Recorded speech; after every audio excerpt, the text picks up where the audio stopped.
രഘുട്ടോ കുഞ്ഞച്ചു ആ എന്തടാ രഘുട്ടോ ആകെ വൈറലായില്ലോ. ഞാൻ വൈറലായിരുന്നോ? ഞാനെങ്ങനെ വൈറലായേ? കുഞ്ഞച്ചു ഇന്നലെ ശിങ്കാരമേളത്തിന്റെ ഇടയിൽ ടാർ റോട്ടില് ഒരു അടി അടിച്ചില്ലേ? ആ അതിന് ഉണ്ണിക്കുട്ടായിട്ട് ഇന്നലെ വീഡിയോ എടുത്തിട്ട് ഇൻസ്റ്റാഗ്രാമിൽ ഇട്ടു. ഏ വീഡിയോ ഒരു സ്പെഷ്യൽ എഫക്ട് ഇട്ടായിട്ട് പൊളിച്ച്. എന്ത് സ്പെഷ്യൽ എഫക്റ്റ്?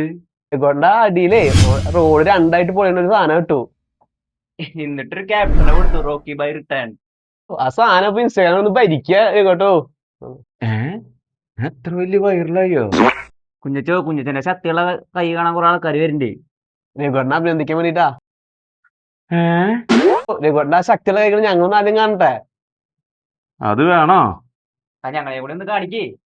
അത് വേണ്ട. ഇത് കാണിക്കേ രഘുട്ടാ. ഇതാ ഇപ്പൊ എന്റെ കൈയിന്റെ അവസ്ഥ ഇത് ഇങ്ങനെയാ, കണ്ടു? ഇന്നലെ ആഹ്ലാദത്തിന്റെ ഇടയിൽ ആവേശം മൂത്തിട്ട് നിലത്തടിച്ചപ്പോ കൈ ധരിച്ചു, ഒന്നും അറിഞ്ഞില്ല. ഇന്ന് കാലത്ത് എനിക്ക് ഭയങ്കര വേദന.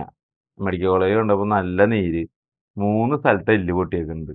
നീര് മാറിയിട്ട് 3 സർജറി ചെയ്യുന്നു കെട്ടി വിട്ടേക്ക് അവര്. നിങ്ങൾ ദയവ് ചെയ്തിട്ടൊരു കാര്യം ചെയ്യും, അത് വരണവരൊന്നും ഇങ്ങോട്ട് കൊണ്ടല്ല, എന്തെങ്കിലും പണ്ടവർ തിരിച്ചു കൊണ്ടുപോകും. എനിക്ക് അഭിനന്ദനങ്ങളും വേണ്ട, ഒന്നും വേണ്ട.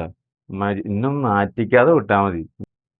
പാവശ്യം നമ്മുടെ രഘുട്ടൻ വൈറലാകാൻ വേണ്ടി ജീവിക്കുന്ന മനുഷ്യനാ. നമ്മളായിട്ടൊന്ന് വൈറലാക്കിയപ്പോ ആളുടെ ഒരു അവസ്ഥയെ കടുവായെങ്കിടുവ പിടിക്കുന്നു